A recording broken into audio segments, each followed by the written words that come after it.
अगर तुम लोग नए हो तो सब्सक्राइब करो, वो जो लाल वाला बटन है उस पर फूट फेंक के मारो या फिर मोमबत्ती, मुझे नहीं पता। बस हम लोग ले आए हैं आज सैमसंग की तरफ से कुछ प्रीमियम सी चीज़ें जो आपको दिखाएंगे। मस्त बॉक्स में है ये पैक, इनको खोल के दिखाएं आपको। सबसे पहले इसी को दिखाते हैं क्या चीज़ है ये। पता नहीं ये लैपटॉप वगैरह की कोई पेन वेन लगाई है चार्जिंग या फिर कुछ और, पता नहीं क्या है।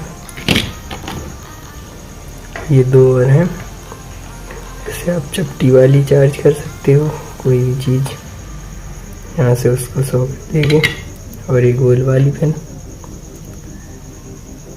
आपको अगर ये चाहिए हो तो हमें कमेंट जरूर करें।